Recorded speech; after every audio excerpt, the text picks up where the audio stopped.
Oh, okay. Very well then. Okay, so, let's see. I'm sticking with yellow crystal and catapults on the sniper rifle. I should probably not have metals on the wooden staves, but, eh. I don't think the, like, extra, 30... Well, that is a 30% damage boost. Actually, I didn't even think about that. I should probably do that. Where even... Where even is that?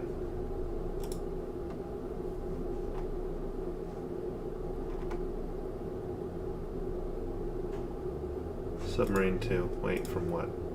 Pink roundhead fish. Okay. Yeah, okay. You take that, and you're gonna need this. Please stop being useless.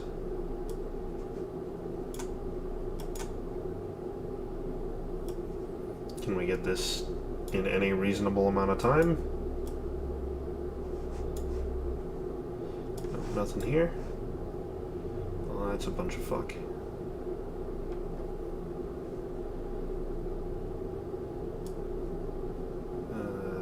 You.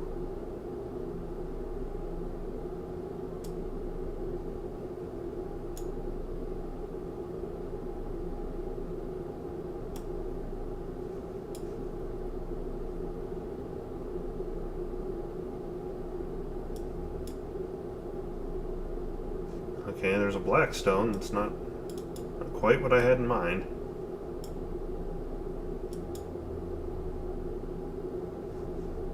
Should really have a record player or something while I do this, but, eh.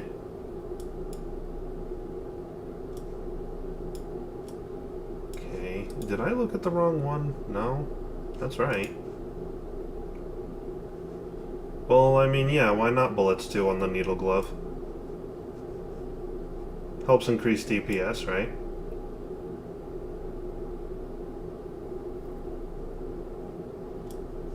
Oh shit, where's the... oh. He died. Okay, so for those of you who are appearing in the chat, this is, I am not actually doing a stream. I am just, I'm getting help from someone else who plays Stick Ranger. I didn't even think about using the Remington. Huh. Probably not the form for that. Bullets 3 is what you use. What do you mean Bullets 3? I thought I checked that. I thought that isn't available yet. Oh. Okay, no, hold on. That's a good idea. I'm gonna go get that. I didn't even realize I had access to that. Oh, gosh, of course I do, because Bullets 4 is in the desert. Of course I do. What an idiot. Okay. I mean, I don't think I'm going to be using this particular needle glove against the boss anyway. In fact, yeah, I don't even need to be farming this right now. I'll just go back to farming pink fishes.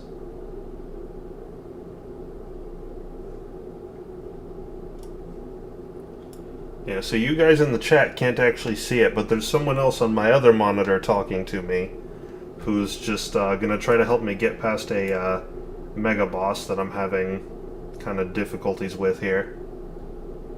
This is Stick Ranger. I did like a kind of a demo stream of it a while ago.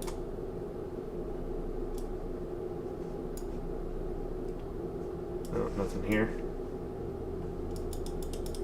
So I mean, you guys in the chat, if you if this doesn't entertain you, and I don't blame you, then don't feel obligated to stay. This is not a proper stream or anything.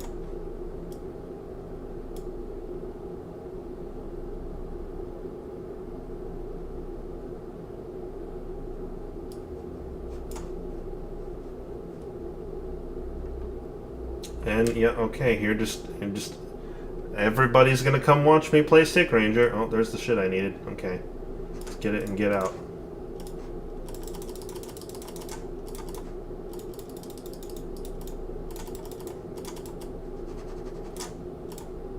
Okay, so that'll give me a little bit of extra damage.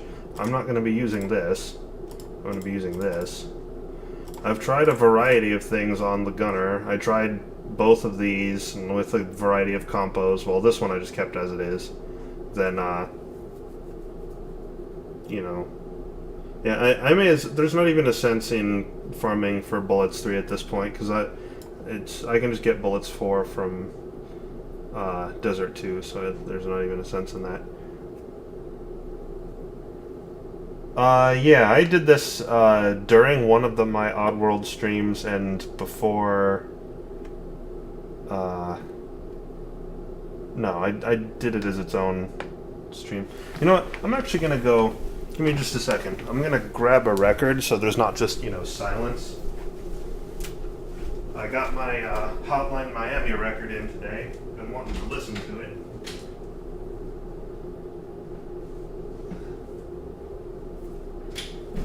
That's of course assuming that we even have any amount of time before my roommates get home. God, the album art for this thing is fucking ugly as shit. I do not like looking at it. What record is this? Is this B or C? I can't even tell. You know what might be a good idea? Is if we labeled them. Shit, what does that say? Is that a B? No, that's the wrong one. Hold on. Okay. I need to play this game where I have to try to get one out of the middle. There we go. I do like this collector's edition album, but it's a little tedious to get discs out of, I'll tell you that much. What in the goddamn? Smooth moves, baby. Smooth moves. Meanwhile, the guy who's like trying to give me advice on playing this game is like, what am I doing watching this guy fucking dick around with his records?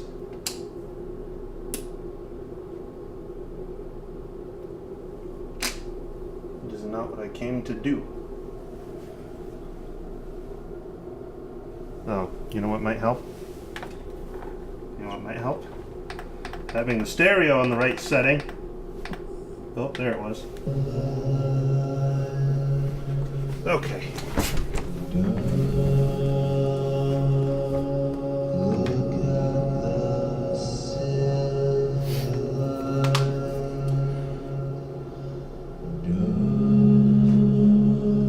Okay, so Submarine Shrine. Hold on, I need to turn that shit down a little bit.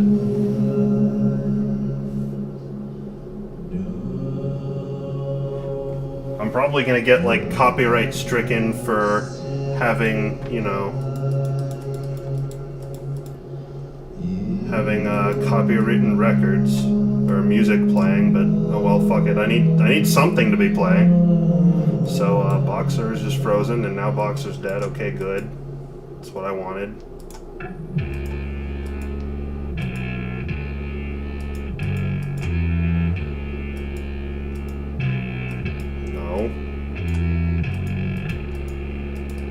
Do it.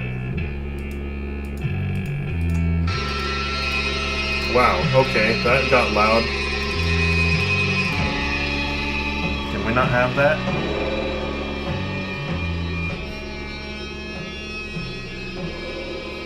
Why the fuck is this track just screeching?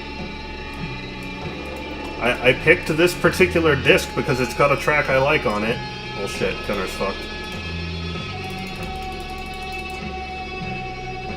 He said, instantly swap to the right side of the screen. Okay, so you mean the whole team then? Okay, well, obviously I already backed out of it, but let's see what we get. Okay, hold on. Yeah, no, I'm okay with this. No.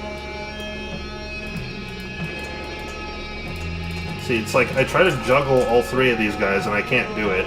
My primary focus is on juggling the gunner around, because he's the only one that I can get to survive, but, like, basically this is how it always goes. I start And the boxer sometimes will do a good amount of damage, but usually not.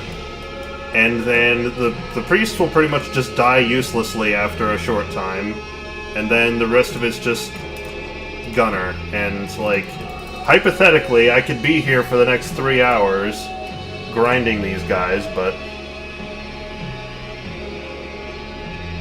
Okay, no, no, no... Dang it. Shit.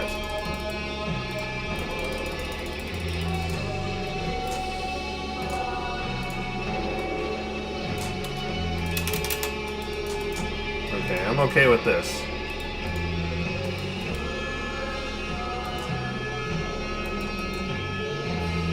I would prefer... Okay. No. Don't let the boxer get away.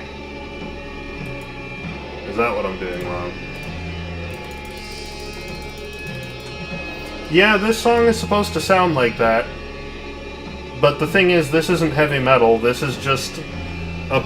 Like, this is just a shitty track from the game. Let's see, what is this even called?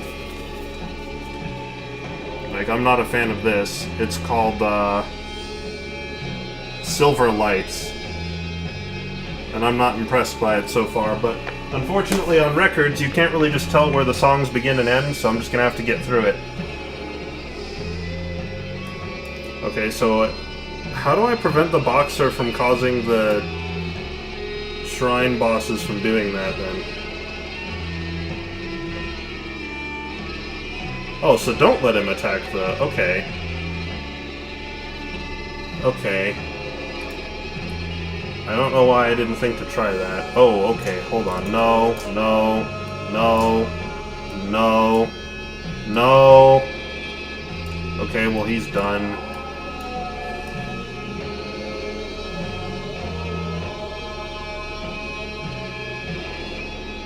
Don't you do it.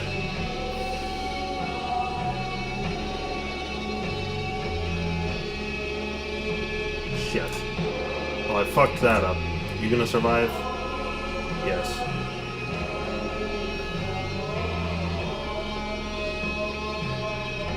I mean, these vinyls don't appear to be. And all the other ones I have aren't. No! Fuck.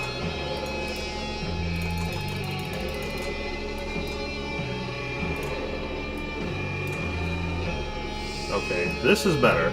I like this better. No. I don't like it when the attacks go off the freaking screen.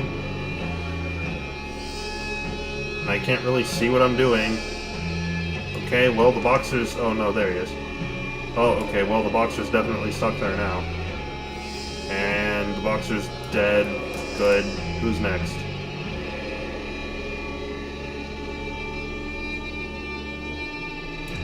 Don't you do it. Oh, fuck. See, this is what I mean. Like, I can get barely any registered damage on these guys. Like, one of them has, you know, like half their health bar gone. One time I managed to kill one of them, and I'm not even sure how I did that.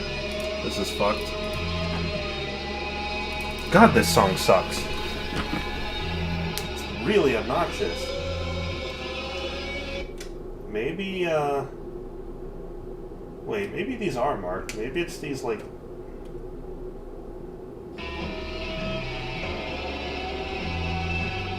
Hopefully that's pretty near the end of it, because there's like a dip where there's obviously no sound. Maybe that's like a pause between the tracks.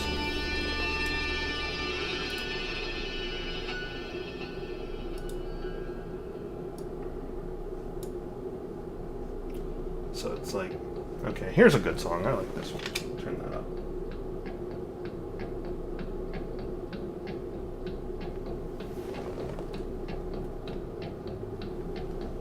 Turn that up a bit more. There we go.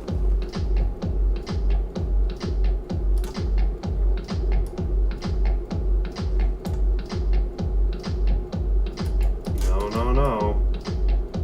You get over the... Oh, shit. Don't you do it. No. Can I, like... back you guys into a corner and keep you there, is that actually feasible to do?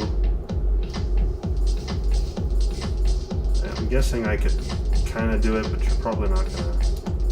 Yeah, this isn't even... Now he's frozen, and he's dead. You guys get over there, and this guy's dead, and that's it.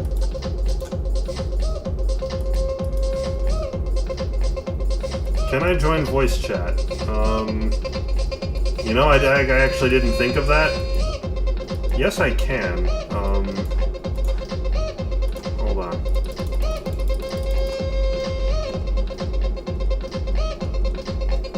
Hold on. I have to think of a way to get that to work without you, like, hearing yourself. Let me think. My headset's in the car.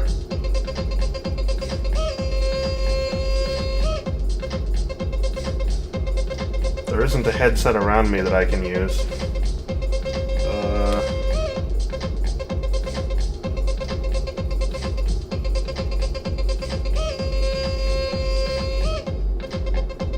Okay, yeah, well, I guess if you mute the stream, then that works. Okay. There you go. Except, like an idiot, I'm not going to be able to hear you because I have a record playing that's overriding my computer sounds. Oh, shit.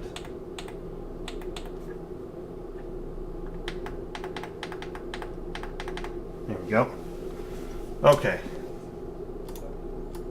There we go.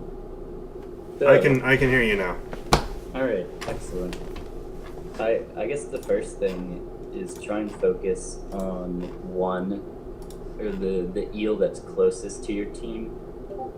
Because sometimes you'll hold your boxer over the eel that's like in the back, so then ones in the front are getting to your priests. Okay. So, obviously that's not going to be easy. No. If you get a situation where there's one eel in front and it's close to the ground, you want to try and keep it on the ground, because if it swims up, then it gets too close to the ceiling, and then you can't really dodge. Right. That is what I'm trying to do. It just doesn't always work. Like, oh shit. They're all already dead. Yeah, if you get them grouped up together, you can let the boxer go a little bit to try and scatter, separate them. Well, don't I want them grouped together, though? No.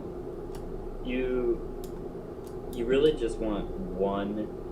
You want all of them as low as possible, but since you aren't always going to get it that way, you want the one in the front low, and then the two in the back just as far away as they'll be. Okay.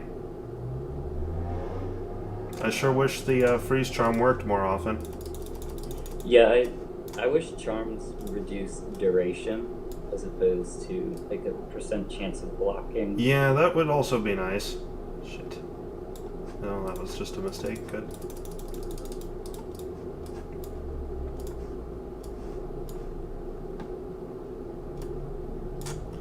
Well, that's just fantastic. Get out of here.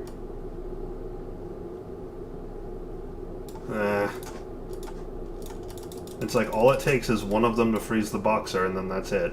Like, I could replace the onigiris with a purple, but that didn't seem to really change much. I mean, I guess it'd probably be more useful since he's not attacking. Let me actually do that really quickly.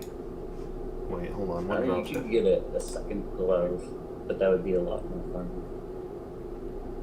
A second glove? What do you mean? Like a second mock knuckle with a freeze charm and a purple crystal in addition to one with a freeze charm and onigiri's card. Oh, no, I'm not worried about saving the onigiri's card. Okay.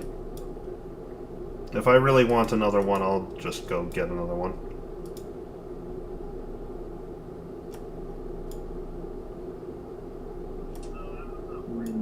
This is what Health 3 was like if you made one wrong move and you accidentally started triggering the cacti, then the boss would just swarm you, and you get burned to death. There we go. That's what we need.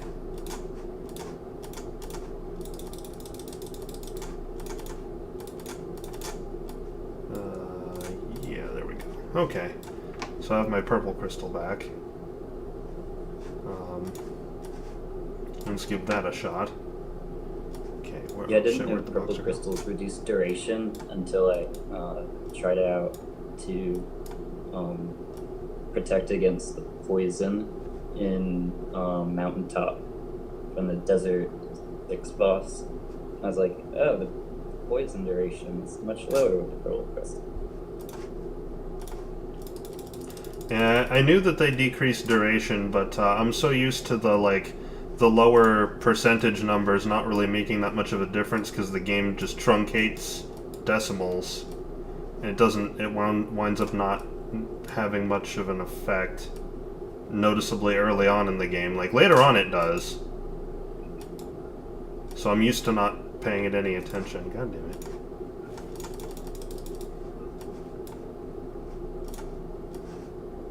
It's like I almost feel like the only place I can get experience anymore and have it actually work is or have it be an amount that, you know, helps is you stay down there. Come here. Submarine 4 and triple question marks. Yeah, But I don't think it would take ages. SP is going to do a lot. No, not a whole lot. Okay, I would like to not immediately get frozen. Wow, okay, good. That was nice. Thanks.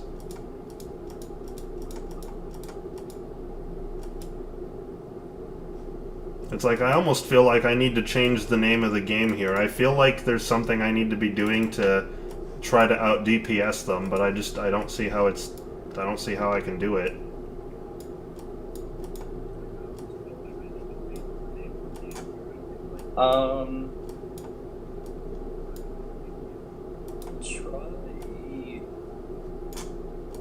Try turning off your priests so that your gunner is still in range of the priests, but the priests aren't running headlong into snowflakes and fire.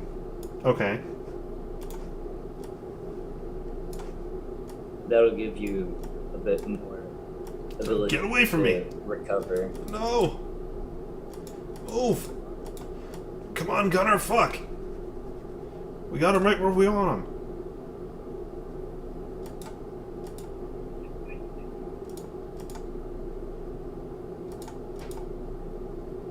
Oh, the boxer's dead anyway. God damn it.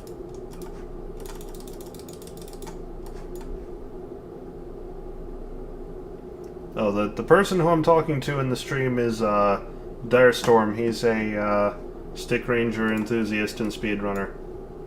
Yes, I'm Direstorm.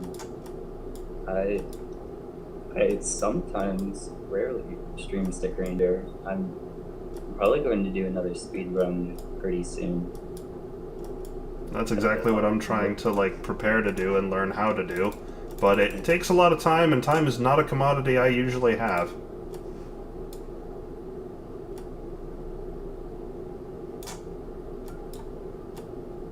So when you have them on the ground, instead of letting the boxer attack, just hold the boxer really high above, and then let the sniper get it, because you're probably not going to get most of your damage off of the boxer.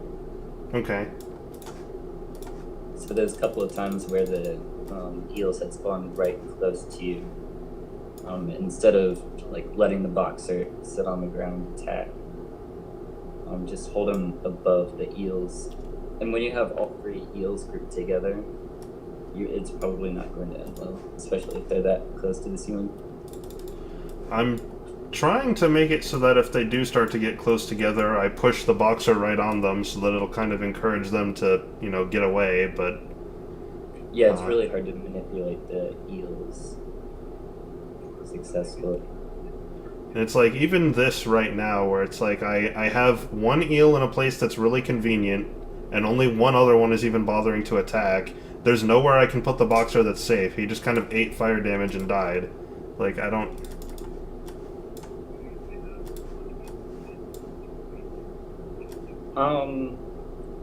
Try and dodge left and right a little bit more. So you hold it to the right, so it shoots the 3 flames to the right, and then go all the way to the left. So you don't just try and dodge the middle flame, dodge all 3. I'm glad money isn't hard to come by in this particular run, so that I don't really have to worry about being able to revive constantly. That's nice.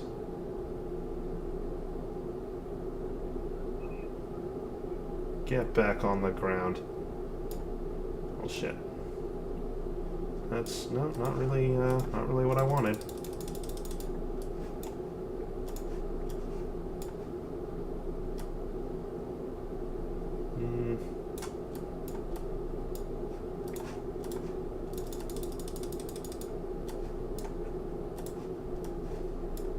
I mean, I know my execution isn't very good. I know I'm not, like, very good at this, but at the same time, I've been able to kind of, like, even in places where I get stuck, I can usually, like, at least brute force past it, where I can at least, if I really need to, have a grudge match with whatever's on the screen, and eventually just outrange it and dodge it until it dies. Here, I don't even feel like I can do that much. Yeah, Submarine Shrine doesn't give you anywhere to rest.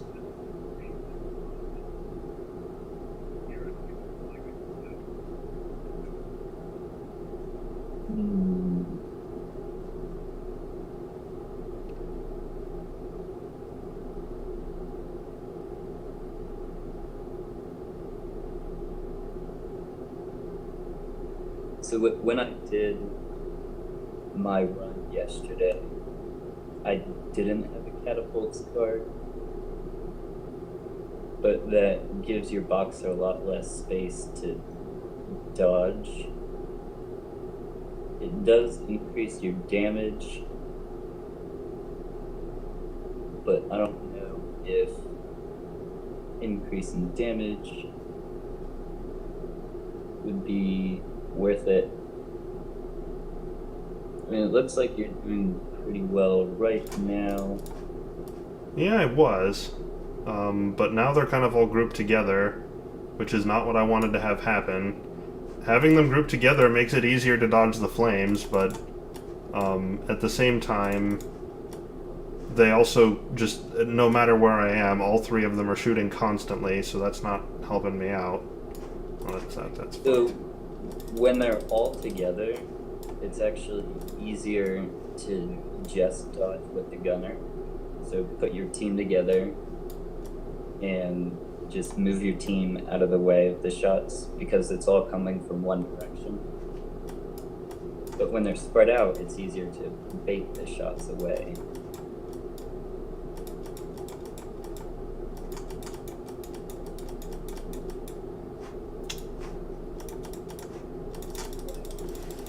It was nice. Also, I don't know if you'd find it helpful, but I usually turn on the LP bars for the enemies. That way I can see which one is low on health. I don't normally have them on because I'm always just looking up at the top to see what's going on, but it's probably a good idea.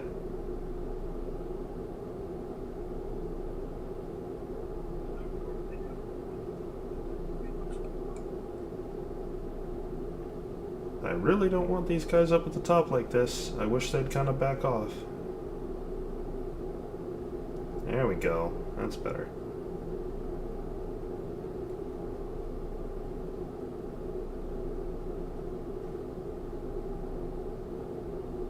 Oops.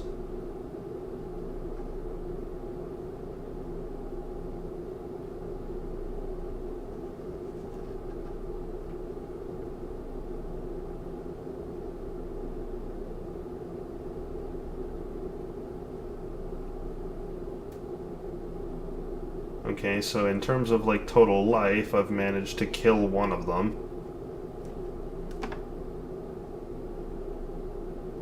I am doing slowly better. Yeah, I mean, from what I'm watching, it looks like you're doing it fine. Although my boxer's about to give way here. You might want to move your priests up a little bit so that Oh yeah, you're he right. kind of gets the aura. And there goes the boxer shit. Okay. If they're still grouped up, you can probably just use the gunner and dodge up and down. I'm gonna try letting the priests be fodder first. Alright. Where'd he even go? I got oh shit. Don't you do it. I am not. No. No. Not playing around.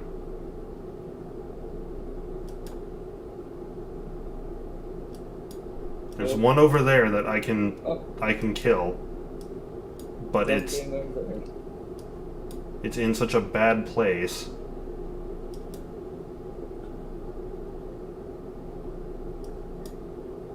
Yeah, I don't know if you've seen me doing pause buffering or not. Do you know what pause buffering is? Yeah, you press spacebar to pause the game, but you can at least move your mouse around, and you can do item management if you're not on mobile, and you can reposition your mouse to make it easier to move things around. Yeah, if the gunner, well, in the case where you had the priest and the heals were closing in on the gunner, I would have paused to move the gunner. So, yeah, you're just gonna have to solo with that gunner for a little while. As long as I don't get really unlucky, I think I can do it. Yeah, you should be able to do it. After you kill one of them, maybe revive a priest or two and keep it in the corner just so you have like an extra life. You don't get a game over when the gunner gets unfortunately frozen.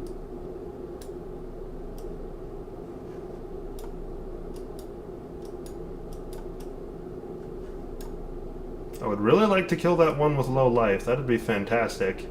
But it's like keeping itself in a place that really sucks. Don't you do it.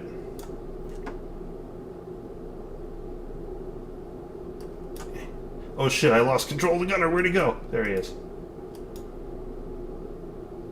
Oh yeah, drag the body. Oh fuck! No! That's fucked. Is there anything I can do? Maybe. Where's the boxer gonna go? He's right there. That's terrible. Oh. No.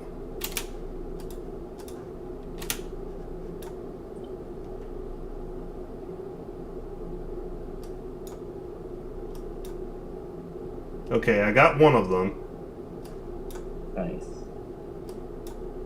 I would like to... The other one's about to die over here. I'd really, really like to get it. I can deal with one submarine boss. Oh shit, that was bad.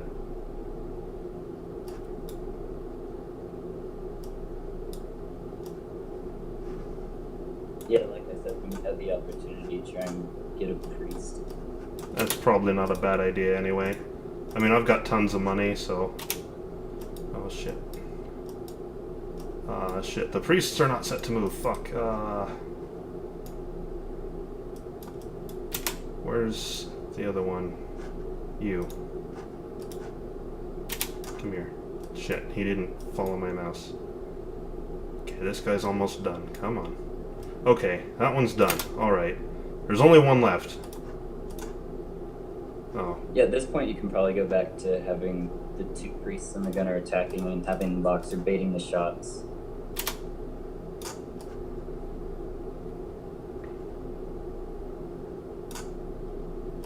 No. Damn it. Got frozen. Boxer, stay where you are. Don't you fucking do it. You know what? That's okay. I can deal with this for now. The extra damage will help from the priests, which are not bothering to move.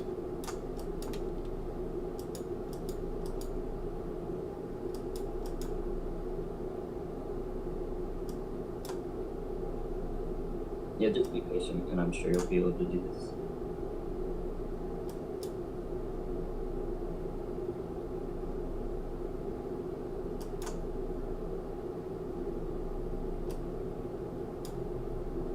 Also, grab the arc glove for Desert 1 and 2 bosses. Grab the what?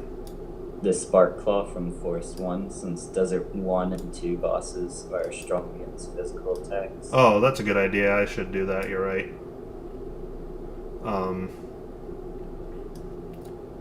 You mean the Spark Knuckle? You can use the Thunder Knuckle or the Spark Glove. I prefer the Spark Glove. Why is that? Because it produces because more? There's more damage, Okay. but it's less focused. It's kind of all over the place. While the Thunder Knuckle is more focused. And a Spark Knuckle comes from the Desert 3 boss. Yeah, that's right. I haven't gotten there yet. He is almost done.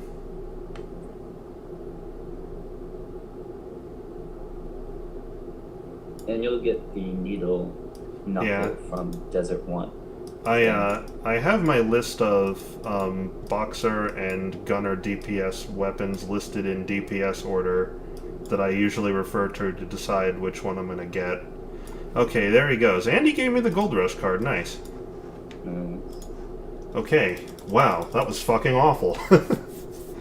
Alright, well, at least now I can get on with my life. Alright, make sure you get your save code and save it. Yeah, that's a good point. I should do that right now. Oh, actually, hold on, let me... Okay, there we go.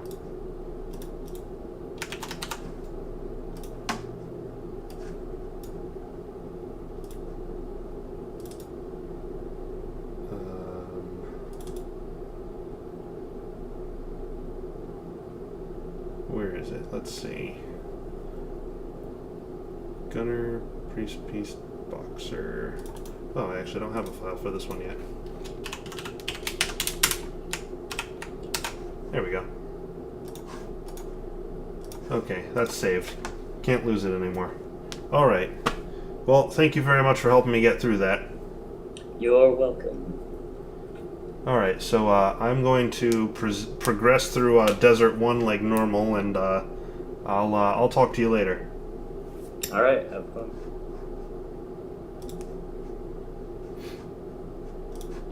Sorry if that was horribly boring to watch. This wasn't really a stream meant for people to watch. This was meant for Direstorm to help me out. So, and we figured that streaming would probably just be the best way.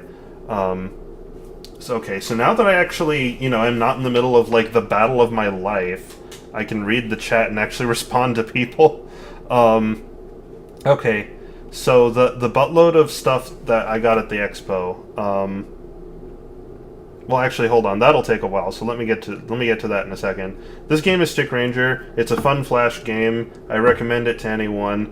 Although it takes like an absolute lust for RPGs to really like it, and a great amount of patience. It takes both of those, but it's a really fun game if you're into that sort of thing.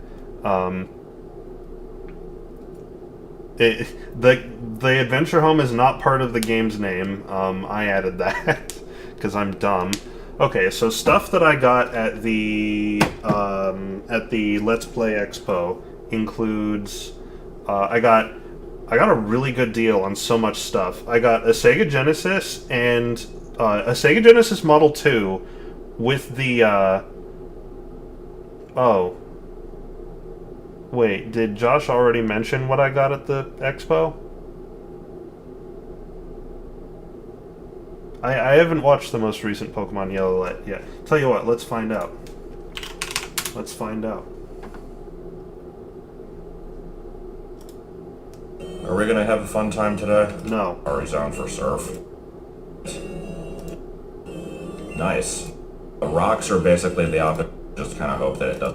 There's $20 to get in per person. Oh, here we go. There's, okay, let's just listen to this for a while. So $60 just to go in, and because they actually like got stuff, All right, let me fix the screen for you. had a decent time there, I'd say that was probably worth it. I did not. I wouldn't say I had a bad time necessarily. Hey, that worked out very well. I'm going to try to catch one more because I'll need to evolve one into a Dragonite, but if it doesn't show up in like the next few minutes, I'll probably just move on. Also, I should probably save because I've caught a lot of good stuff so far. But yeah, we'll get into that in a minute. So it was $20. I still am not sure if that was entirely worth it for me. But That's a shame. I had a lot of fun. let's see. The stuff they And, had there. I thought he had a lot of was fun there with about me, half honestly. Of the floor space was taken up with just booths of people selling stuff. Yeah, that was half the convention was just resellers of classic Third, games. These numbers I'm gonna read out are probably not gonna add up to a full 100%, just because I'm not keeping track of it. So keep that in mind. But there was like a third of it that was just like apparently some kind of like Microsoft thing. I really don't know what they were showing off because I didn't look at it at all. They were There was showing also off some random-ass T-Mobile. in the Microsoft booth. They had they had like a bunch of Xboxes and PCs set up, and they were doing a tournament of something. I don't remember what it was. I couldn't identify it. I think it was Overwatch, but one of the units was special because it had some kind of VR thing attached to it. I didn't really get a close look because I really didn't give a shit, but it had some kind of VR thing attached to it, and I think they were doing like Overwatch in VR or something. And I have to guess because that's what all the other computers were doing, so I'm guessing like the special event was, hey, come check out our VR thing. You know, we've got this. Yeah, let's watch me watch Josh. Well, Josh isn't here right now. He could walk in at any minute and be like, what the fuck? But Little booth that every single person there ignored. yeah, the T-Mobile booth was so sad. There was this... It was... Okay, so you have to understand... So you have this big convention floor, right? And it's probably exactly as you're imagining it. And you you look around, and there's no booth that's taller than about 10 feet. Maybe 8 at most. You know, from like shelves holding games and stuff. But that's as tall as it got. Except the T-Mobile booth. The T-Mobile booth was a fucking... it was like... one of those big trailer, like, you know, you go to U-Haul and you get one of those, like, enclosed trailers and you hitch it to the back of a truck, like they have those for rent. It was basically that, except multiply its size vertically by about 200%. It was this really tall, big, fuck-off pink box that was twice to 3 times as tall as anything else in the room, was lit up like Times Square, took up the most space on the floor, and no one was anywhere near it. No one gave a single fuck about this thing. And so I walked past it a couple times, and there's this single guy up, like, and he's, like, way up there, because the thing itself is, like, way up on a stage type, like, that's how it's set up. So he's above everyone looking down at them, and he looks so fucking bored, because not a single person has even so much as spoken to him. A, because he's like a mile into the air, and B, because people there are not there to switch their cell phone plan. Like, what the fuck? This is not the target audience. We were there to buy games. And, you know, we're spending through all our cash. We're not gonna have the money for a new cell plan? Like, what the heck? That is... Wow. So, that poor guy, I feel so bad for him. So he had to be there 2 days, 10 to 6. Nobody even so much as looking at him. Like, wow. Kind of felt bad for them. But then the remaining amount of space was kind of divided between... Okay, yeah, saying it was a half of the booth. This is probably wrong, but whatever. There was people playing board games. There was... To clarify on the people playing board games, it was like... I'm not exaggerating. It was about 4 of those like plastic fold-out tables from Walmart.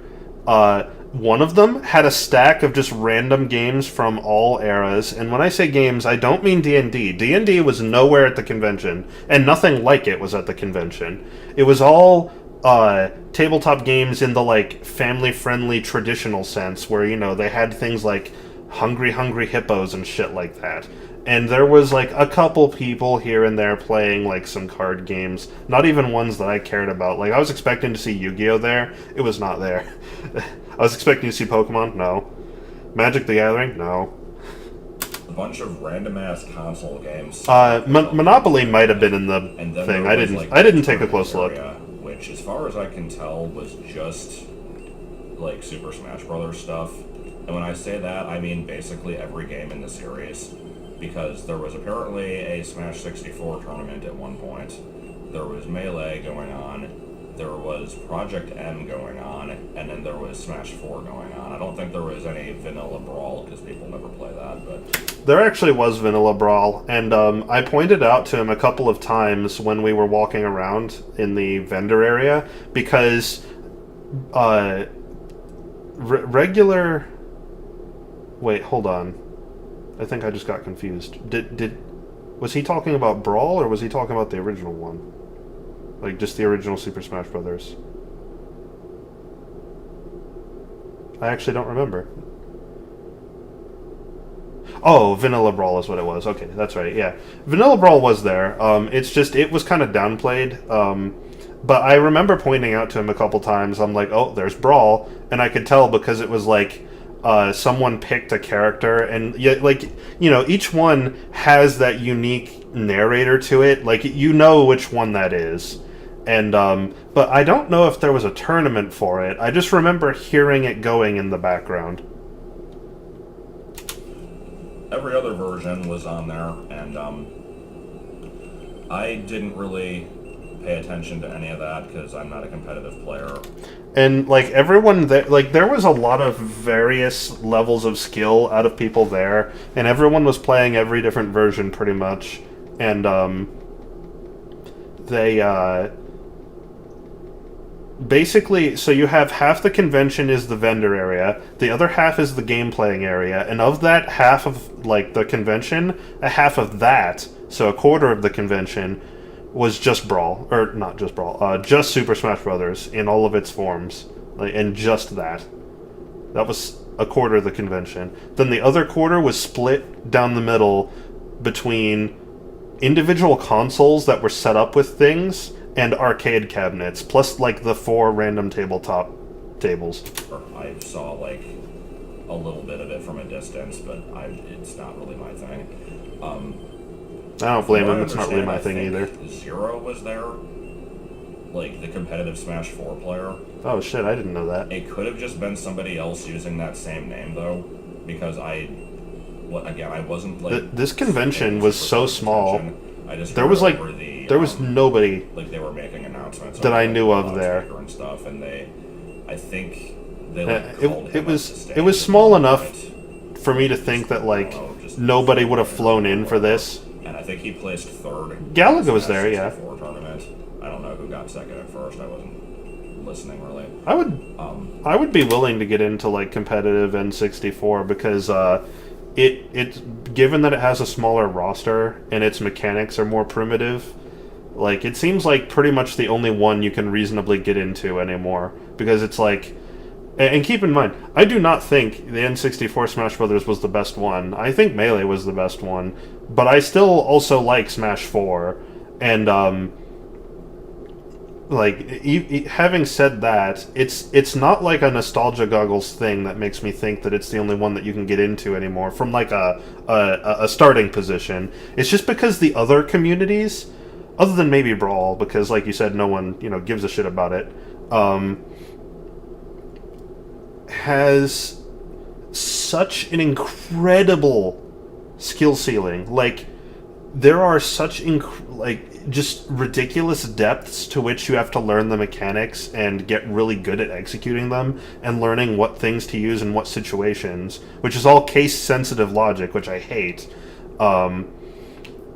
It's like, it's so intense that there's no reasonable way I could ever participate in a tournament and not get dead last. There's no way. Except for Classic, because I know there's definitely a high skill ceiling there, but at the very least, I can say it's intrinsic to the game that, like, because there's such a small roster, there's so few stages, and the mechanics are so like outdated, I can at least say it's probably a lower skill ceiling than the other ones. So it's probably the like easiest one to get into if I had to guess. That said, I probably never will, but you know, a guy can dream. There was also some kind of, I don't know if it was the name of the tournament or if it was just like a group of people that showed up, but there was something like Low Tier City. Maybe somebody knows what that is. I know they were selling t-shirts with like, just various low tier characters on them, and I don't know. But oh, he got a text that's about all message. I've got on that subject at least. I'm moving on because this is getting irritating. Let's see if I Wait, can is that... find a... That can't be all he No, I talks have about, more though, transfers because either here. he didn't mention what we got.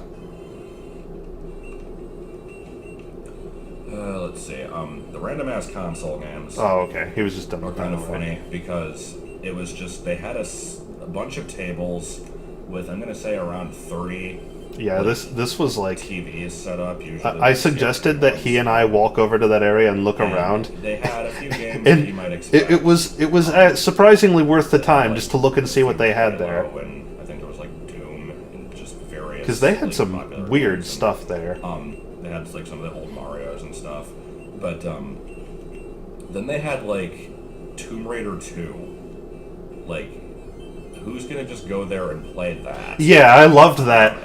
And it was in a place that made it look like they were trying to show off the fact that they had it. So like, you have it basically the whole convention center has these 4 quadrants. The 2 right quadrants are just the vendor area, and then the 2 left quadrants. The top one is the console gaming area, and the bottom one's the arcade and the Smash Brothers area. And so in between these quadrants are these big walkways that you can go along where there's like clearings for space. And as you're walking along this toward the left between the arcade cabinets and the console games, the console games are laid out in aisles that go vertically up and down the grid, and the tables are all set up with different consoles. And Tomb Raider 2 is in the middle row at the very first position, or like the second position. It was like really close to the opening. So we both are walking along and we both just stop and laugh because there's the Tomb Raider 2 title screen in plain view for everyone to see, and no one is sitting down and playing it. And why the fuck would they? Because it's like a 20-hour game. Probably more if you don't have fucking save states, because that game's such a piece of shit. It was weird. And then somebody had a Vectrex, which is that really old, like, 70s or 80s vector-based console that, like, has the screen attached to the system. Yeah, that guy, not only did he have a Vectrex that was working and, like, people were, playing games on it, and it looks really cool. Actually, honestly, reviews of it do not do justice to how cool it looks. Like, it has this neon sort of glow to the dots on the screen that look like your early, like, tube TV sort of thing, but it's like, it's more than that. It looks like fluorescent. It's really cool looking. And, but the guy who had that had a few other things there as well. He had a TurboGrafx 16. He had not a Philips CDI. There was a different guy who had that. But there was a Philips CDI. He had something else that isn't terribly impressive. Oh, a Sega CD, that's what it was. Yeah, he had a Sega CD. He had a TurboGrafx 16. He had the Vectrex. And then he also had something else which I'd never even heard of before, which is kind of interesting in itself. I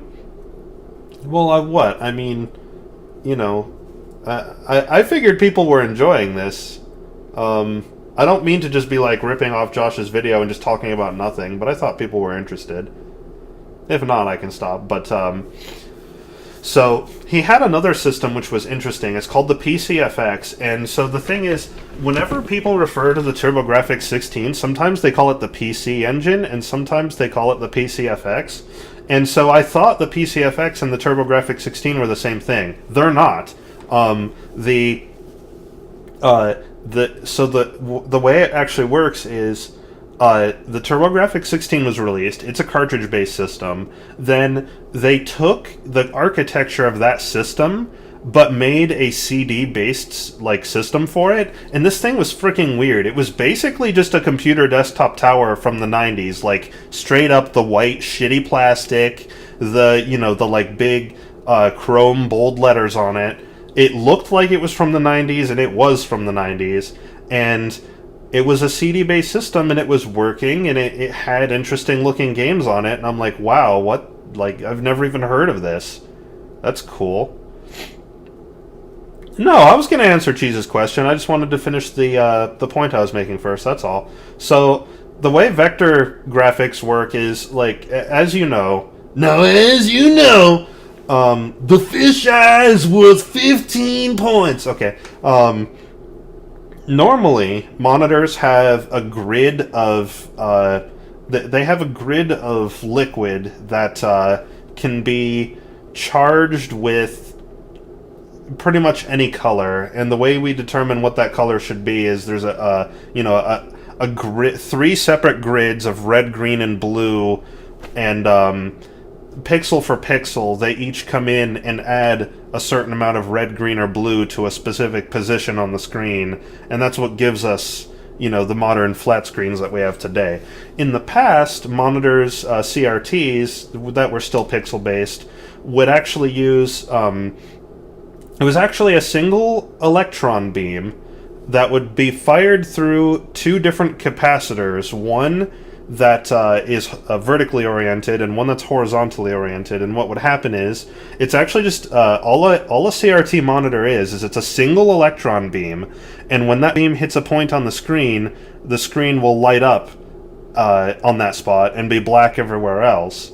And but if you adjust the amount of electrical charge on the capacitors for the horizontally oriented ones, the more negative charge it has, the more to the left the beam will deflect, and vice versa. The more to the right the beam will deflect, the more positive charge it has, and because of the electric field that's created between the 2 capacitor plates.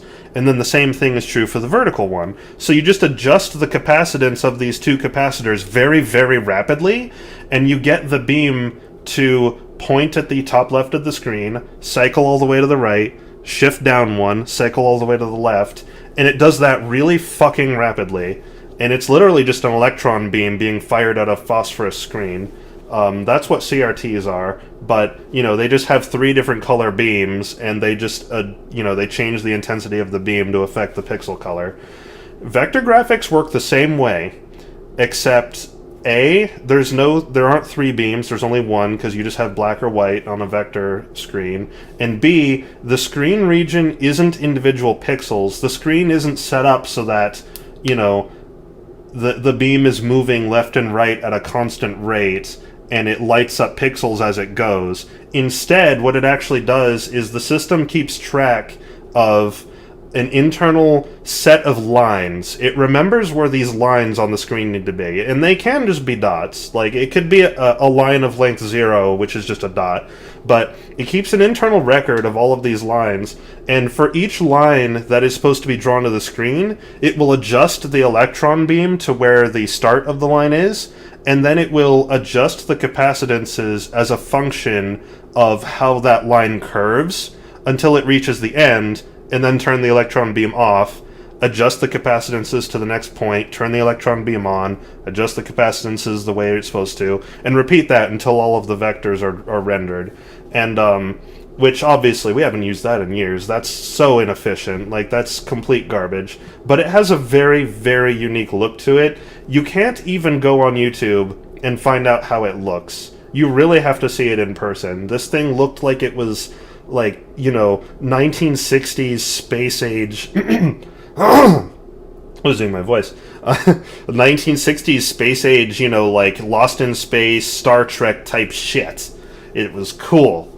Okay, I'm done rambling for like 20 years. I'm sorry. Oh, okay, not what I wanted. Thank you. If you don't know what I mean, I don't know if you care, or you can look it up. But no, there won't be a test. And then there was like a TurboGrafx with some kind of weird Japanese RPG on it. Or no, the Japanese RPG was on a disc-based system that apparently was like the follow-up to the TurboGrafx, and I forget what it was called. I didn't realize he was going to mention it. Yeah, it's the PCFX. But, yeah, there was some weird games there. There was a person playing Banjo-Kazooie. Like, if they had something like Metroid Prime set up, I probably would have like gone out there and just randomly started like a low percent run for. It's interesting that he's mentioning that, because when we were there, I specifically said to him, we were looking around at the GameCube titles they had, and I said, it's too bad that they don't have Metroid Prime here, and he said, why? And I said, well, I'd like to like sit down and just kind of, like, I would love to speed run through, you know, the first part of the game, and then just leave the character out of bounds and see if someone else walks up and is like, what the fuck happened here? But no such luck, unfortunately. A few minutes, but they didn't. But that's enough of that section, I guess. I didn't really spend all that much time there. Nah, we spent like 2-3 minutes there. Tried it for a couple minutes. It was okay. Josh was so incredibly reluctant to try out VR. Like, me and Martin are talking about it. Martin and oh, I didn't realize. Okay, yeah, I didn't see a post that said you knew how they work. Well, I'm sorry if you got a bunch of explanation you didn't need then, but at the very least, you can see how me explaining how CRTs work was necessary to understand how vector-based ones work, right? It wasn't a complete waste. But no, so, like, and this is nothing against Josh or anything, he is a little stuck in his ways, but he also succumbs to peer pressure, so it's fine. So, but no, we're there, and Martin and Josh have never tried VR. But I have. I work with it. Like, at work, we have several different VR systems, and we're regularly required to program for them. So, you know, I'm in, like, the Vive or the Oculus all the time, or the Microsoft HoloLens, like, doing shit. And, so I'm like, you guys should, you know, while we're here, they have a demo booth for a simple game in VR. The game itself looked shitty. It looked pointless. It was just like beer pong. It's like, why? Okay. But, you know, at the very least, you'll get to experience what it's like to use a VR headset. And so Martin tries it, and he's like, wow, that was weird and that was cool. I'd like to see more of that. And I'm like, yeah, you know, I had the same reaction. It's cool stuff. It has potential. But and Josh is like, I really don't care. And it's like, come on, at least just give it a try. Like, it took us probably a good 5 minutes to convince him, and he's like, finally at the end, he's like, well, all right, because there wasn't a line for it or anything. So he tries it, and then after that, he was like, huh, that was weird, and like he had a smile on his face. So he I don't think he was willing to admit it, but I think he liked it. I think he thought it was cool, even though he wouldn't admit it, because he was smiling. He thought it was interesting. Well, VR is kind of an interesting topic. I'm not going to go too far into it, but basically, here's the state of the VR industry. A, the technology is new, and they're still working on making it cost-effective and, like, good for anyone who doesn't have regular 20/20 eyesight. Like, if you wear glasses, it's hard to use, which is just unfair. So they're working on it. And it's prohibitively expensive, so whatever. B, VR has a time and a place, and it is not every time and place. Some games do not need VR and do not benefit from it, and some do. Some games are made exclusively for VR that didn't need it in the first place. Some games are made exclusively for VR that are amazing in VR and probably wouldn't work in any other way. I have played both types of games. I can say that it very, very much depends on the particular game. It's a case-by-case basis. Like, general rule is a game is good in VR if it's the sort of game where you, like, interact with objects in the environment a lot.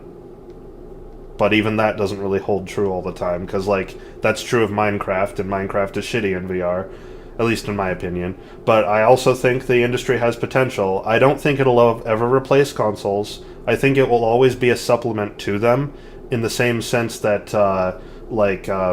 Rumble on a controller is a supplement rather than, you know, any sort of useful... That's probably not a very good example, because with VR, it's actually a different experience. Oh, okay, here's an example. It's like, it's like using, well, shit, that's not an example most... Okay, Guitar Hero.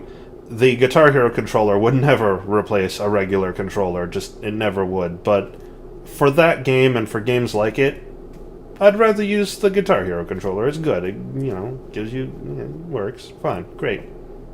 But it takes a time and a place. Okay, I'm done with that topic. The Chansey that we're probably not going to catch. Yeah, probably not.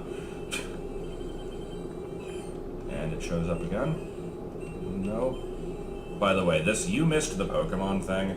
This doesn't happen in anything other than Gen 1, and it's not like actually the ball missing, it's just this is the lowest possible message for, like, normally the catch rate, like, generates a bunch of numbers, and hold on. how many of these numbers does anyone see that Ash currently has or Red perhaps currently has a clown nose? Am I the only one seeing that? It's nothing really particularly special other than just kind of annoying to see in general. Okay, sorry, I got like a text message earlier. I wanted to make sure it wasn't anything important. Not allowed. Alright, so, the majority of the time that we spent in this convention was in the, section with all the people selling stuff. And that was the main reason You're I went welcome. in the first place, because, I know Joel wanted to see what kind of used games they had there, and I figured it might I be got fresh such a for good that. fucking haul. Holy So, shit. I have probably explained this in other videos, but I have like a serious problem with spending money, and not the way that you might expect, because I Okay, think when look most people here. say, Oh shit, here, I just missed it. Look, here's the clown nose, okay? I'll show you. For the one person who can't quite see it. Let's a close up.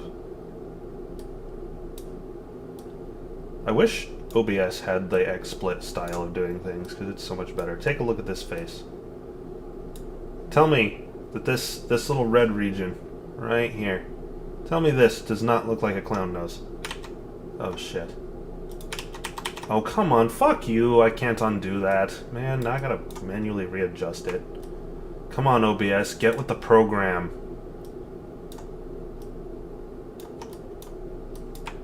Gotta dick around with this.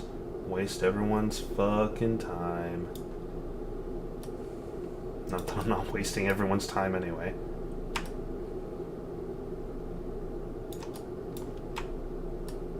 Oh my god, it's too fucking big.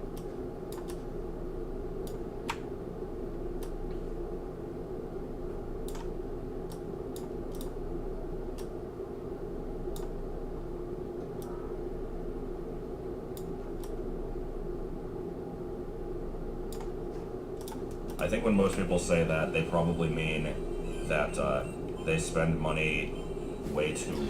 Well, keep in mind that I'm used to playing Yellow, and, like, the first Pokemon game I ever played was Blue, but when Yellow came out, I got it instantly and basically didn't touch Blue again for years, because there was basically no reason to, from like, my perception of it. So, and in Yellow, he is Ash. So that's why I always think of this as being Ash. And in fact, this is Yellow, so this is Ash, but, like, I don't think Yellow is even the canonical version of Gen 1, because it's clearly just, let's insert the anime into the game series. The game. And, you know, I liked Yellow better than the other two, because it was a direct improvement in many ways, but, at the same time, I do think that them trying to conform the game to the anime was a mistake, and apparently they thought that too, because they didn't do it again. So, you know, that's okay. Easily, and there we go. Damn. They spend it way too easily and get a bunch of shit that they don't need. My problem is, I, like, won't spend money with a gun to my head. It, like... He really won't. It depends I on fucking tried. I don't mean I held a gun to his head. I mean, I tried so hard to get him to justify the entry price by spending more money, which is, you know, kind of silly, but,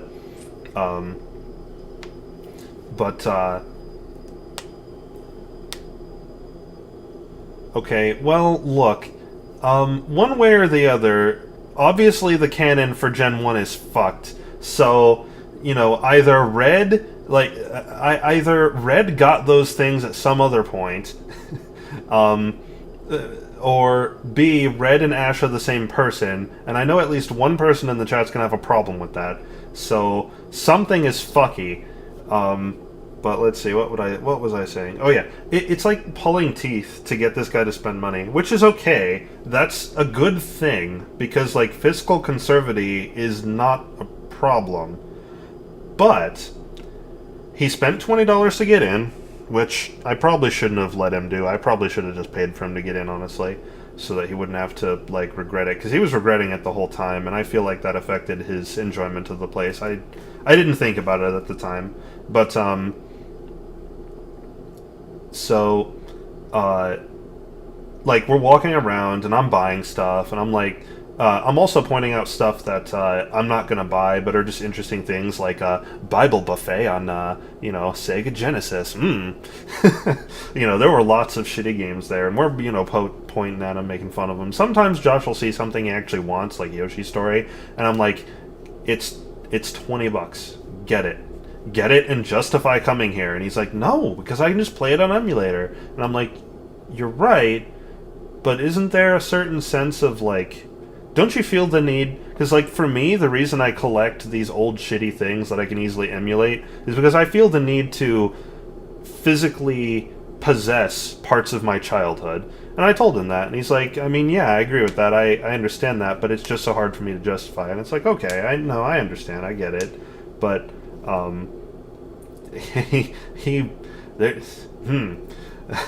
if Martin and I weren't around to explicitly say we want to play this game, we need to go get it, he would never buy games, except for like mainstream Nintendo stuff. And honestly, even that I'm not so sure. But what it's on, like, I am extremely willing to throw money away for no reason if it's like for somebody else usually, or if we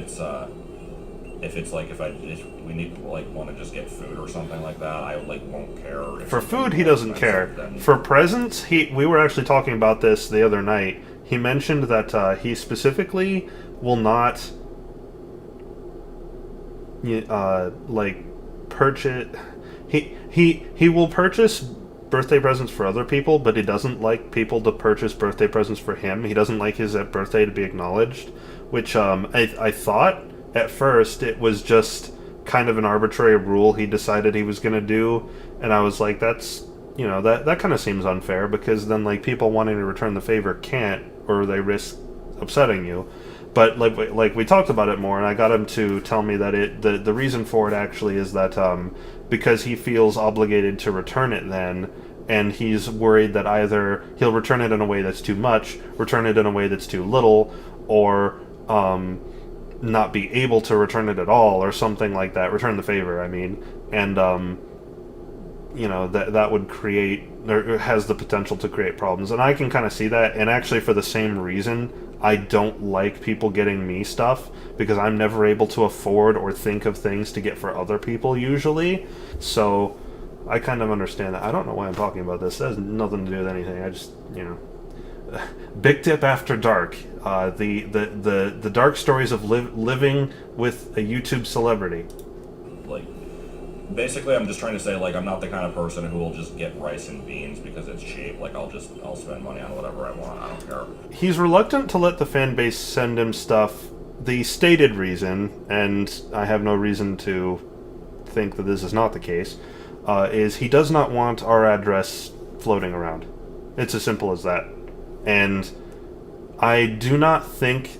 the thing is, there's tons of stuff in here that people have sent to him and Martin, just tons. I think an entire one of these bookshelves behind me worth is just stuff people have sent him. And to the right of me here's a Game & Watch Parachute widescreen in box. I think someone sent that to him. A lot of these things were, and so I don't think he has a problem accepting stuff from fans. I mean, he probably still does in a smaller way. He'll probably still feel like, I don't feel... He probably feels like he's not entertaining enough to deserve that.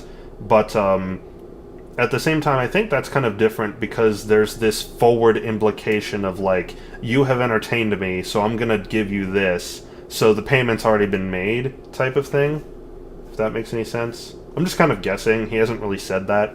I believe his standard answer of I just don't want our address online anyway. That checks out to me. But we could get a PO box. I'm not gonna fucking pay for a PO box.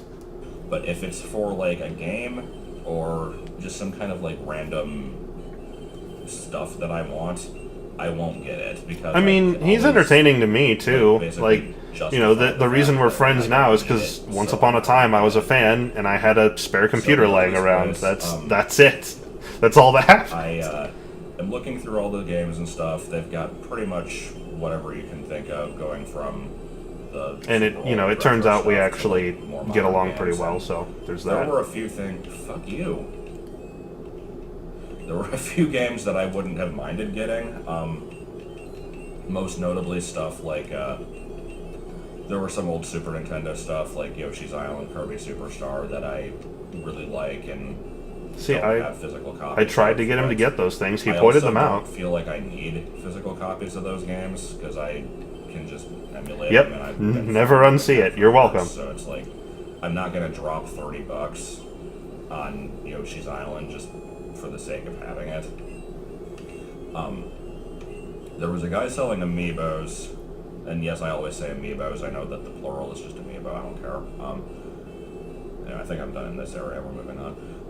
But I looked at those because I do like collecting them. There were a few that I wanted. The They fucking had a prices on Hologram, those things are they had Wii Fit outrageous. Trainer. I forget what else. There was like Dark Pit, which I didn't really want, but it was interesting. I don't really see that one very often. Okay, actually, before we continue, I would like to address this. So, I actually would prefer that people didn't send letters and pictures. I mean, obviously, they're not for me, they're for Josh and Martin, so that is okay, and I have no say in that. However, the fridge currently has a letter that Tanis sent on it, and it takes up a lot of the fridge, and I just have, like, every time I look at it, I basically get these, like, Vietnam flashbacks, except they're flash forwards, of, like, the fridge just being covered in stuff, like, art and stuff people have sent, and it's like, like, this is the stupidest reason to not want people to send stuff. It's like, I don't want to, like, I mean, it's so not even my problem because it's Josh and Martin's stuff. It has nothing to do with me. But I feel like if they keep getting sent stuff, then eventually the fridge will get so, like, covered in stuff that there won't be space to put it anymore, and then it'll start going all over the walls, and eventually, like, given enough time, the apartment will just be covered in all this paper and stuff, and it'll get destroyed and damaged because, like, you know, there's no way. And so, like, if people send stuff, it's usually better if it's, like, a physical object of some kind rather than paper, because it's it's easier to put in a place that'll be out of the way and won't take up a bunch of space, and also it's easier to preserve its integrity, if that makes any sense. This was so pointless. I didn't need to, like, this isn't even my problem. It has nothing to do with me. Oh. Just a few, some of the more obscure ones I would have liked to get, but he's like, they're all half off the listed price. Yeah, half off my ass. Palutena was like $35. Fuck you, dude. Like $75, and I'm like, yeah, even at half price, I don't really think I want that. And so I ended up not getting any of those. So how about the Stick Ranger we're playing? They had the like Pat the NES Punk Ultimate NES. Yeah, there was a whole stand, I or think, that was whatever just that thing is Pat called, the NES Punk which stuff. I've been He wasn't playing actually for there, quite a though. while, but it was $60. Which is a shame, because I would have liked to have met him. I'm like, I'm not gonna pay that much money on that. Well, And the so thing it is, seems the resellers were actually making some pretty good deals, like, from what I could tell. And I'll get into that later, if I assume he mentions it. I'm there. I'm basically just looking for something to justify the $20 entry fee, and I didn't get anything. I couldn't find a single thing that I was willing to spend money on. I could have gotten something unique, like there were people selling art. Pat the NES Punk is, he started out as just an NES game reviewer, and he still is. And he only does NES, or at least I think he only does NES. But he is an NES enthusiast. He has a friend, Ian, who runs a retro game store. It's not even retro, actually. I just think it's a game store that happens to sell retro stuff. And they have a podcast where they just talk about gaming news, which is, just interesting.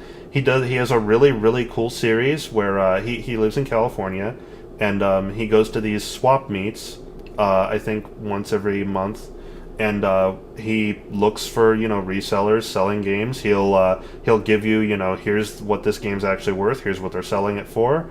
He'll find good deals on stuff. He'll find like really unique, interesting old technology, and he'll it's like a mixture of him looking around the swap meet like with his camera, like actually pointing out stuff and talking, and then there's a mixture of Intuit of voiceovers to actually explain what the stuff is that he's finding, and it's really interesting and cool to watch. So he's just kind of a cool guy. I don't remember what his book is actually about. I think it's about the game collecting industry as a whole. It's just kind of my experiences of 20 years of collecting various systems games and how the industry has evolved and stuff like that. He's cool. He's worth checking out. He's on YouTube. Art and magnets and pens and stuff like that. I don't need it right now. It's like I probably would have enjoyed having something like that more than a random physical game that I don't need, but I still didn't want to spend money on that either, so whatever. I don't know what this guy would spend money on. But I was alone in that regard because the other companions I was with definitely did. He says that with such love and endearment towards us. Buy their share of stuff. I think Joel spent like $250. $247.50 exactly. Good. And he got some decent stuff too. It was actually it sounds like when I say that he spent $250, it sounds like it was this waste of money, but I don't think it really was. It was actually pretty good deals. He got a Genesis and Sega CD combo for I forget how much money. It was definitely kind of a good deal though. And funny story with that one, it came with Sonic 2, but we already have Sonic 2, so he tried to swap it out for a different game, and they said sure. And there were 3 games to choose from, so we got Batman Forever, which is a complete piece of shit. So I'm glad that he mentioned that in full detail. So the price of the thing was $75, and so for reference, it was a Model 2 Sega Genesis with Sega CD attached. It came with 2 controllers, the power cable for the Genesis, the AV cable for the Genesis. It was missing the power cable for the Sega CD, but those are very easily replaced, no problem. And for reference, Sega CDs on their own, just the unit, nothing else, $100, easy. Okay, this one came with the Genesis and 2 controllers, a copy of Sonic 2, and all the cables needed to run it except one. That is fucking amazing. Not only that, but I was such a shrewd asshole that I had to make the deal better. I said, okay, I already have Sonic 2, give me something else. And he says, okay. So I look through his bottom shelf bin, and there's Batman Forever, and I show it to Josh, and it's gotta get this. Can't just not have this. So we get that. And then, on top of that, he's like, do you need any extra controllers for that? I have a third-party controller that I'm trying to get rid of. And I said, well, I've already got a Model 1 at home, and I have, I have at least 2 Genesis controllers at home already, the 3-button and the 6-button kind. I think I might actually have 4. I really don't need another controller, especially given the 2 you're just giving me. But if you throw it in for free, I'll take it off your hands. And he's like, I'm like, dude, it's a third-party Genesis. You're not going to get rid of it. He's like, okay, fine.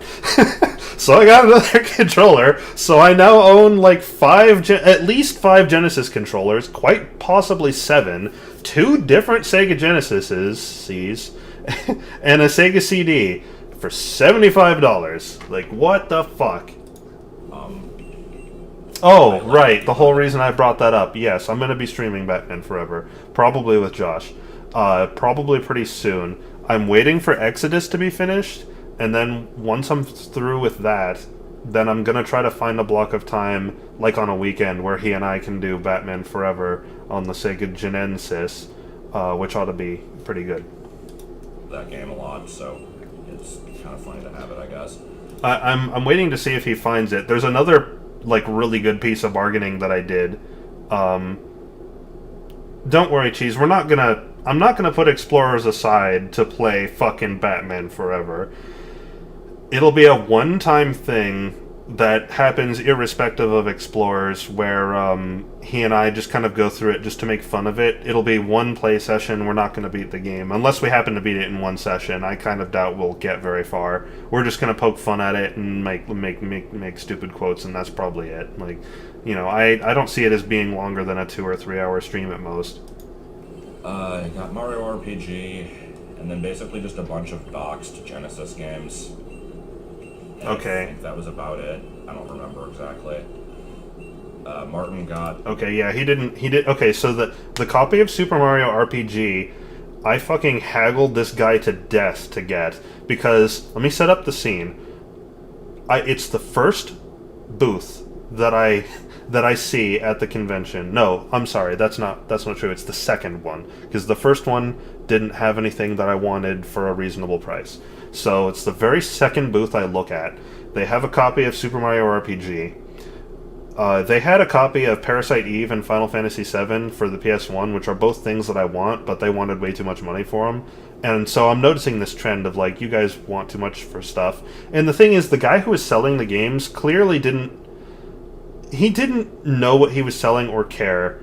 Which is, like, the people behind the booth were a family. It was a family of at least 3. There was a father, a mother, and a son. And none of them knew anything about any of the games. So I'm pretty sure that, like, there's another brother or something, or perhaps a sister that is actually running the stand that just wasn't there at the time. So these 3 people are like, every time I ask for a price, he'll like flip through a reference chart he has for like 10 goddamn minutes. I'm not exaggerating. It actually took that long every time to find the asking price, and he's like, it's this. And I'm like, okay, yeah, no. But I find this copy of Super Mario RPG, and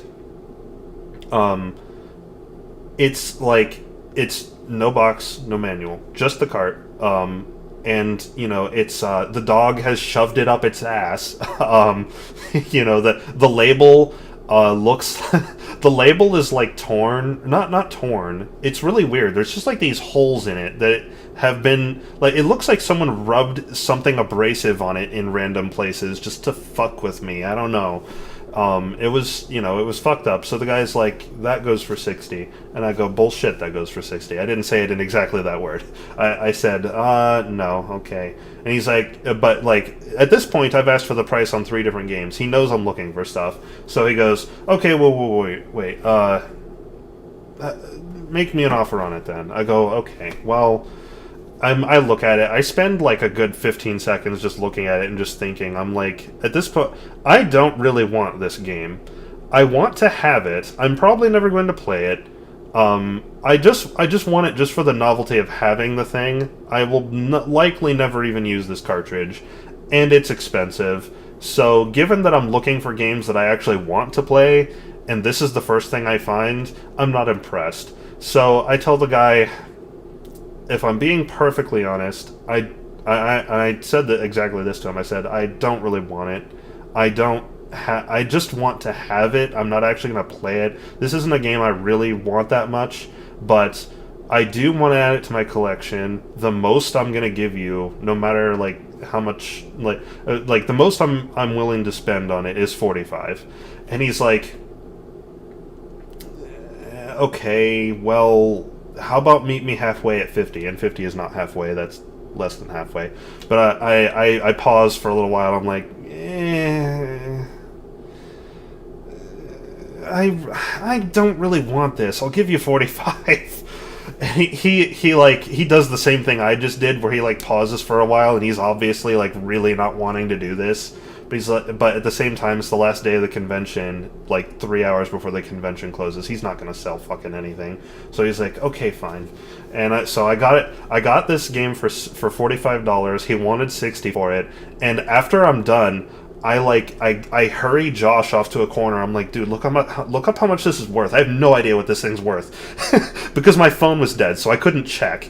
And so he starts looking around on eBay, and it's like it's going for like 60 or 70 for just the game. And I'm like, oh sweet. So I got a really good fucking deal on that. I made that guy fucking regret talking to me.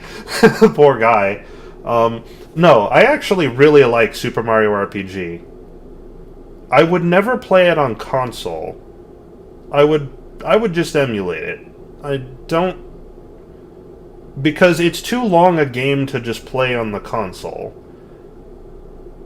And like the SNES isn't really my system. I didn't grow up with it. I like a handful of games on it, but I just emulate them. I don't have an attachment to them, so I just kind of wanted to have it for the novelty. Or yeah, I'd play it on Virtual Console, something like that. I wouldn't actually bother to set up the original console to play something like that. It's better to just VC it or to just emulate it. Like, honestly, it's going to look better anyway, so, you know, whatever. But yeah, that was pretty good. And obviously, he's done talking about the stuff that I got. So, I also got, let's see, Dr. Robotnik's Mean Bean Machine for $8, which I got from the same guy that I haggled to death. And on that one, I didn't haggle him. I was just like, $8, fine. Because I knew that's all it was worth, and I wasn't going to harass him after the deal he just gave me. So I said, fair is fair. Then my childhood console was the Genesis. That should come as no surprise. And the N64. I actually had the Genesis and the N64 both within a very short time period. I had the Genesis, and then I got the N64 like a year later.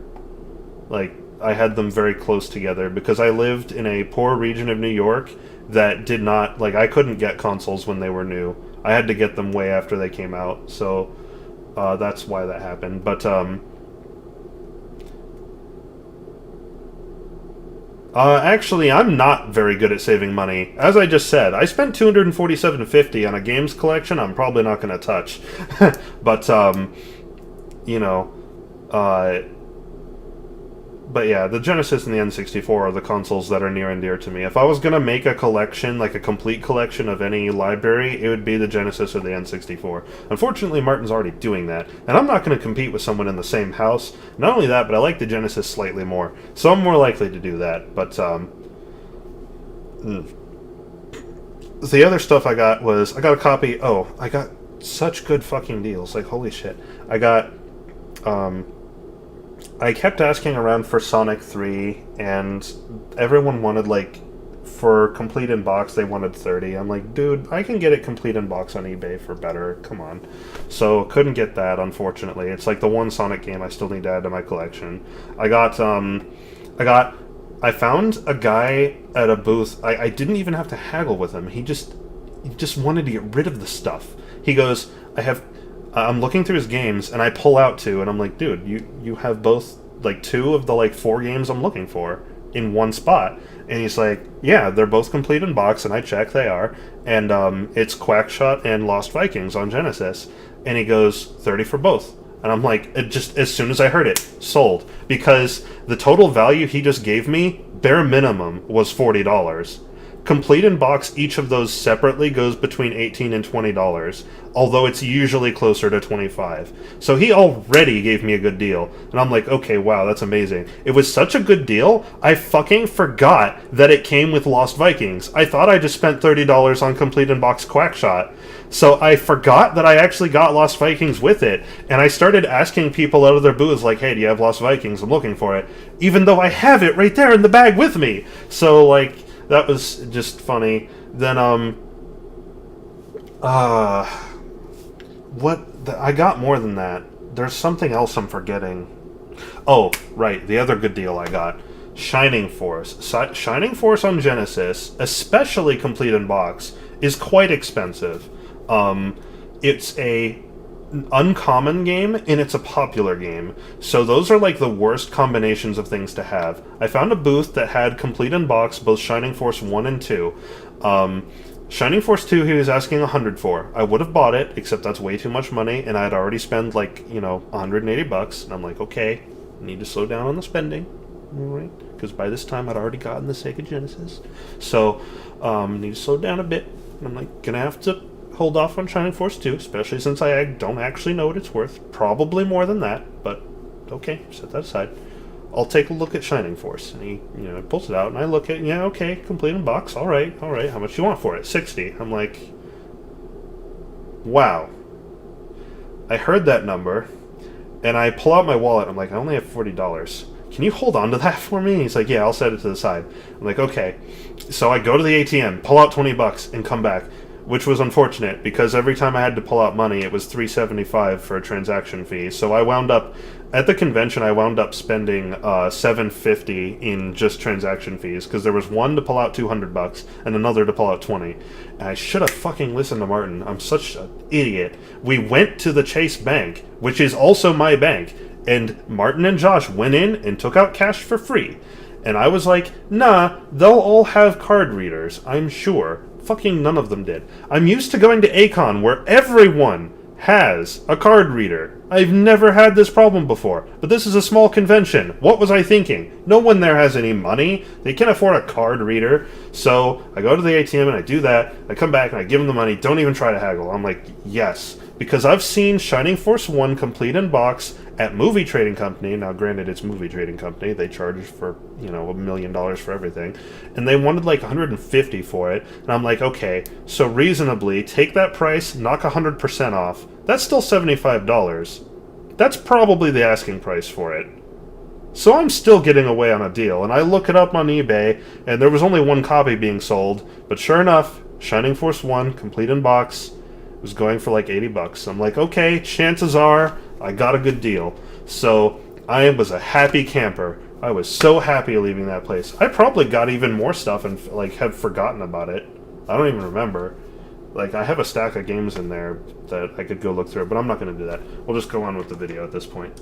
The complete in box Ocarina of Time, so gray cartridge, good condition box, manual. Did I get the Kangaskhan? I don't even freaking remember. Well, I've got another one if I didn't. Yeah, No, actually, okay. that complete in box copy of Ocarina of Time is actually sitting right next to me here. Martin has it on the mantle. I would put it on camera and show it, but I don't have a camera, so sorry. So let me check something here. I just caught the Kangaskhan. I think all I need is Scyther now. Oh, we're all listing our favorite GameCube games? Gosh.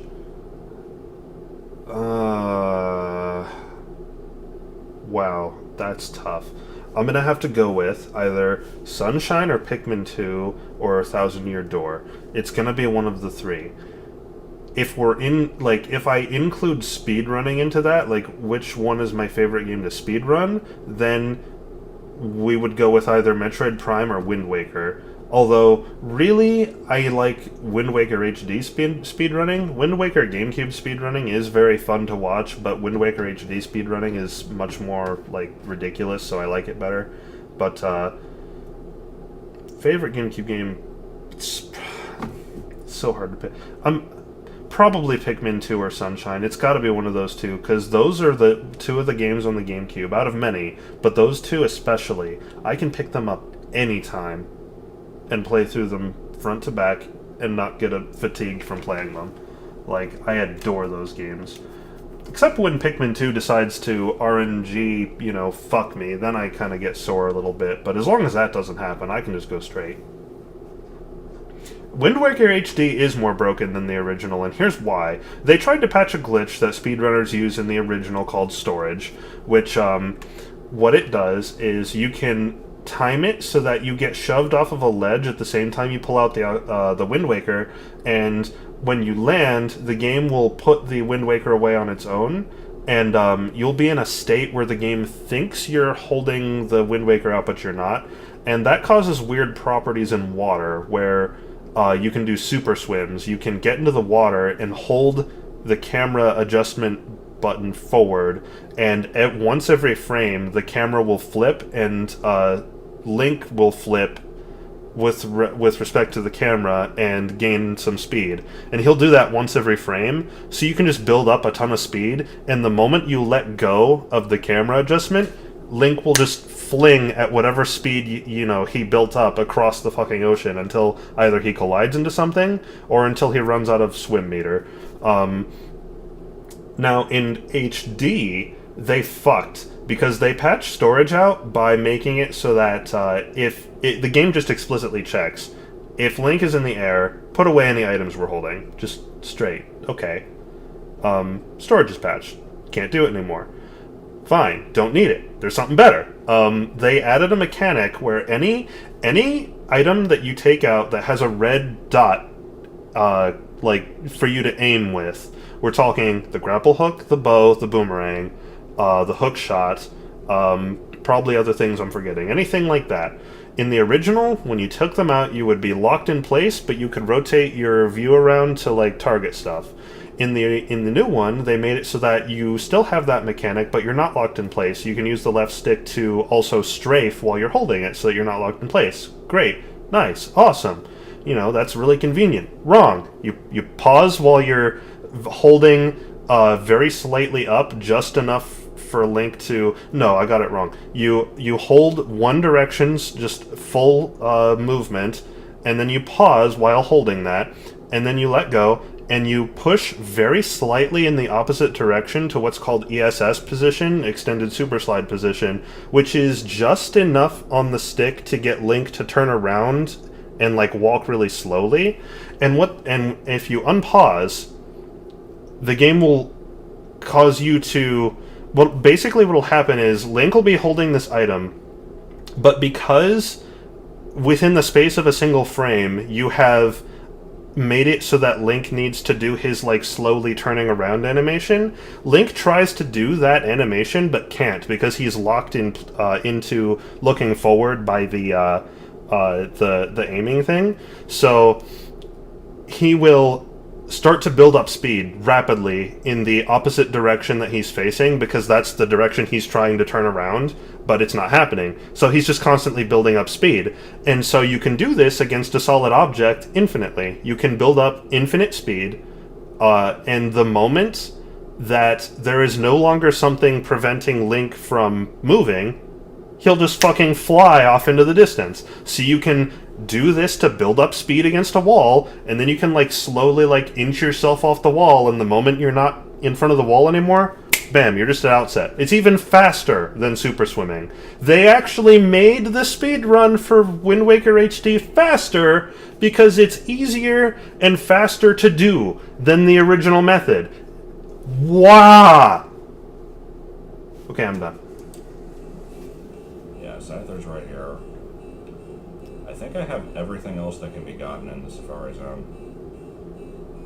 I got chance. Well, I don't mean infinite speed. I mean you can build speed infinitely. Obviously there's a rollover point, so there is a maximum speed that you can have, but I mean your velocity value will infinitely increase until such a time that either you let go, or the game turns off, or you do something to release the momentum. Those are your conditions. So it was hey, can I spend $10 less and get this without... What do you mean the opposite of the Pokemon games? Oh, even Gen 1 specifically? No, I'm not gonna let you get away with that. Gen 1 was broken, but no. Gen 2 is pretty fucking broken. There's a very specific glitch you can do in Gold, only in Gold, not Silver, where you can get the game, you can deposit a Geodude into the box in such a way. You already have to have another glitch going. That's not all that hard to do. But you get a glitch going where the game thinks you have 7 Pokemon in your party, and you try to deposit a Geodude into a box in a particular setup, and then you reset the game on a particular frame when it's saving. And if you do, when the game reloads, you'll just be at the Elite Four, and that you just do the Elite Four, and then that's it. You're done. So no, Gen 2 in terms of speedrunning, don't think so. And they said sure, and then he went over to a different booth and got just a manual in good condition for $5, so that worked out quite well. And in front of me, I've got a stack of N64 games that were bought for the collection, so... That stack of N64 games is actually still just sitting here on the table. Let's take a look, shall we? We've got Ready to Rumble Boxing. It's a winner. NFL Quarterback Club 2001. Good. Oh, here's a real winner. Superman 64. The best game. Ken Griffey Jr.'s Slugfest. And then we have a picture of this I guess he's a baseball player, kind of a tall black guy, who is making not really a smirk, he's making like this just kind of contented face to camera left here. He's not even looking straight at the thing, he's just kind of looking off to the left side of the sticker. He's like, it doesn't exactly get me excited to play baseball here, guys. We got a copy of NFL Blitz, good game. Actually, no, this isn't the one I like. The one I like is NFL Blitz 2000, which we also have right here. Then there's Blitz Special Edition, which has a little stripe on it because it's one of the ones that was from Blockbuster. So it's got like a security strip. Then another copy of NFL Blitz 2001, but this copy looks different. It's got... Oh, wait, no, okay, one of them's NFL Blitz 2000, the other one's NFL Blitz 2001, okay, my bad. And then, here's Shadow Man. There's a big fuck-off sticker in the middle of it that says Total Ent Center, like ENT period. It's like a barcode, I have no idea what that is. Oh, here we go. Property of, Return to, Total Entertainment Center, 1221 Gary Boulevard, Clinton, Oklahoma. No, you're not getting it back. We bought it fair and square. Fuck you. That's all of them. Oh yeah, there sure is just a record sitting here. I should probably do something about that at some point. See what we got. There's Superman. Oh shit, is he really gonna... about to read through them just like I did? Wow, okay. Ken Griffey Jr.'s Slugfest. See what he says about them. Rumble Boxing. Aw, he didn't point out how stupid that sticker is. 2001, it's mostly sports. Let's see. Shadow Man, which I don't know what that is. NFL Blitz. Martin and I took a look at Shadow Man the other day. NFL Blitz. It's a dark comic book type game. I don't really care about it. It didn't look very good to me. Martin said he was interested though. Blockbuster exclusive. I think it came like with the other ones as like a package deal, and that was the reason that one was bought. Yeah, there's a lot of goddamn sports games on the N64, and most of them are probably complete garbage. There really are. Martin was actually showing me his collection list after we got back from the convention, and there's 296 games, unique games total to collect, not including variants.